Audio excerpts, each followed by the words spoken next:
Hello everybody, welcome to Frontier Mentality. We'll start there. That place where I cut the mustards and the collards, those all lived. The onions and the carrots and the broccoli in this bed, it was bolting before and is definitely bolting now.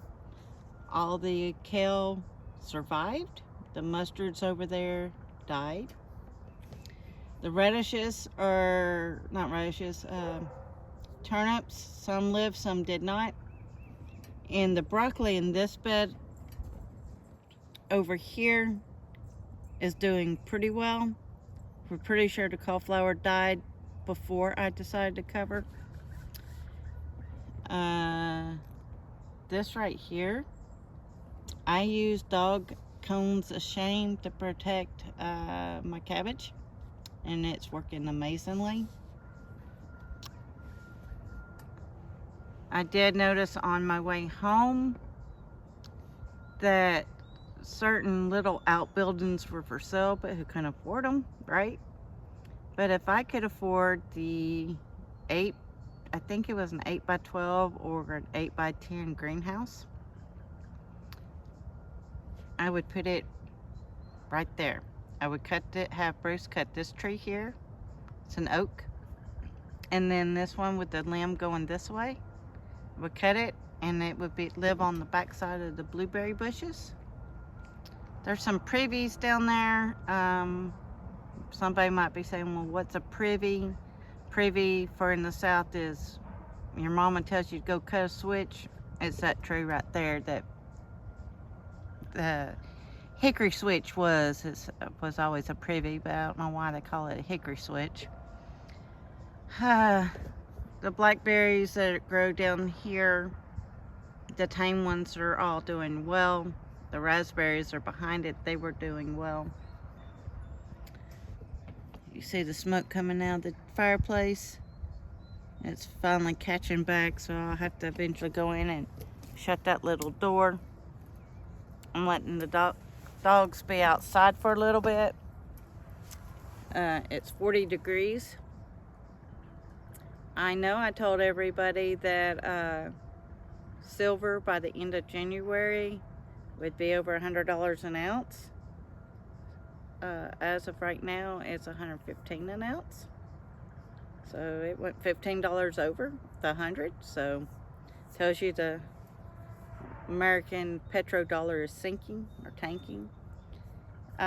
Gold was 5,300. Well, that was a pretty big tree. It fell. You can hear people cutting in the background. That's what that noise is right now. So I would highly still suggest you keep prepping, keep buying food, keep stocking your pantries. If there's ticket items that you want, I advise you to get what you can. That would make your life easier if a power outage happened. World news, dum, dum, dum. It's the same. I want your land, I'm going to take it. I want your land, I'm going to take it. I want this, I'm going to take it. No matter if it's America, Iran, China, they all want it. I did notice that news came up with Japan. They're no longer on the offense, they're now on defense. In their constitution, they had it where if they were attacked, it was the only way they could react. Now, if they see danger coming, they can go ahead and protect themselves. We see stuff going on in Minnesota where state versus federal, that's always a dangerous medium. It'd be like the North versus the South all over again, but it'd be state against federal. That's kind of concerning for me.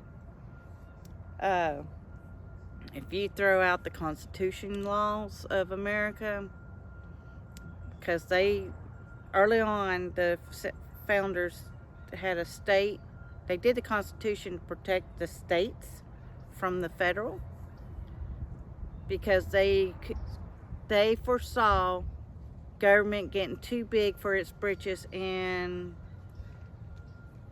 we know that's why they left London, because the king and queens got too big for their britches and the little people suffered, so they came to America. And there's that. But as a people, we're always chunking out laws, right? I don't like that no more, let's get rid of that. Oh, this didn't do well, let's get rid of that. They're meant there for protection. They're your guardrails to keep you from getting hurt. Just like the red light. It's there, if you just drove through a red light and another car comes, well, bam, it's there to protect you. Same for God's laws. They're there to protect you. He gave you a guardrail of 10 to protect you. Moses did a deep dive jumping off of the 10. How to follow the 10 per se in a more fashionable way. Like, don't eat this stuff because it will make you sick. Don't have no other gods before me, because God's a jealous God. So it was guardrails to protect you. Constitution, there to protect you. Red lights, there to protect you. As long as you're doing you and you're doing your best, there to protect you. So yeah, I mean, it's gonna be short, sweet. So let's jump into the tour real quick.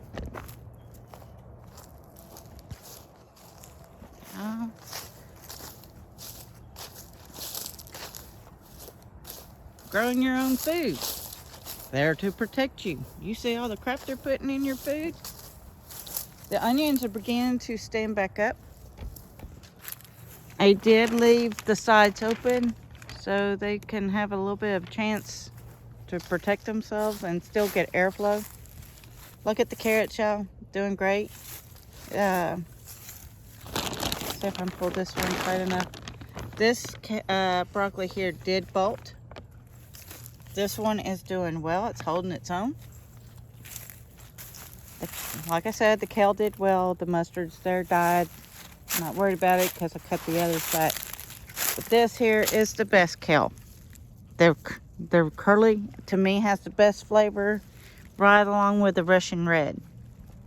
Best.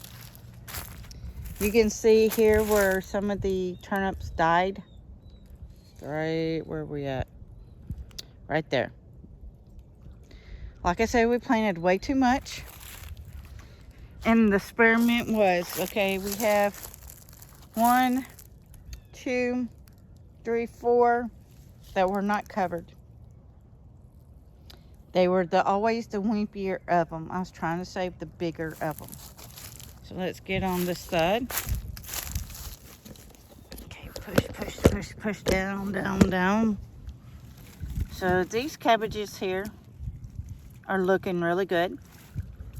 Then you can see the cone of shame used for your puppy dogs, and some plastic over top to protect it. And it's doing well. Miss Shay Shay. Hey YouTubers, I'm out here chewing my sticks. You're beginning to shake. We need to get y'all in. Jojo, say hey YouTubers, how's everybody doing? See, we're on a little warm up, aren't we? Say it's 40 degrees. Now the sun is shining, so let's see. From there back is frozen. You see the curvature kind of in the pond. So half of it's frozen, half of it's not. And Sadie is behind that bush. Let's see if we can see her get over here if the other babies don't show her. There she is. Tell YouTubers, hey Sadie. Say hello YouTube. She's like, I'm cold too, Mom. Get me in the house. All right. So this cauliflower here, we're almost positive probably did die. I noticed that this broccoli is bent over, but the other broccoli in the back's doing well. These two look pretty bad, so we'll probably have to pull these 1, 2, 3, and 4 out. But this one's beginning to get ahead. And then these here also look really good, so we're going to probably leave those alone. And there you go. Looking underneath, it looks pretty good. I'm going to go in and show y'all the sweet potatoes and the peas and what we did to the peas. Getting moving around, it gets kind of warm. So the big freeze here in the south, or in my neck of the woods anyways, was a big rain. Nothing, we didn't get the freeze. The freezing rain and ice storm went way east of us and way south of us. Okay, these are our peas. Bruce put them in this wagon because they were getting too tall to be under the grow lights. So they're still getting their root system. And then sweet potato slips, if they get about another inch taller, I'll bring you back when I go to pinching them off and getting them into their new living arrangement until it's time to put them out in May. Avocado tree, she's doing pretty good, and she's still taller than I am. I did cut this lemon tree back, and it's beginning to get a side shoot, which I wanted it to do, because this one here has two, it forks, and that's what I wanted. And the what is that? Aloe's doing good. And y'all look at the celery. I want y'all to see the root system. Where y'all at? There you are. The root system I have on the celery, it's doing really well. And drop it back in its water. And then this one here is also doing quite well. Need to give it some more water. All right, everybody, please stay safe. Please get ready and please get prepared. Frontier Mentality signing out.